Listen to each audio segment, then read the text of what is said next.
বন্ধুগণ, একটা পেট্রোল পাম্পে আছি, তেল লইতেছি।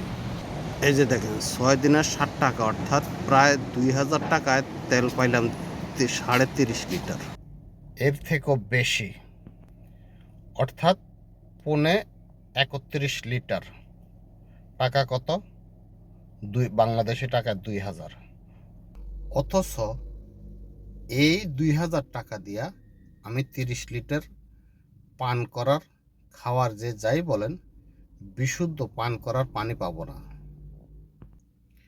দেখেন, আল্লাহর নিয়ামত, আল্লাহ এক এক অঞ্চলে আল্লাহর বান্দাদের এক একটা দিয়ে রেখেছে। যেমন এই দেশে তেলের দামের চাইতে পানির দাম বেশি, অথচ আমার দেশে পানির দামের চাইতে তেলের দাম বেশি।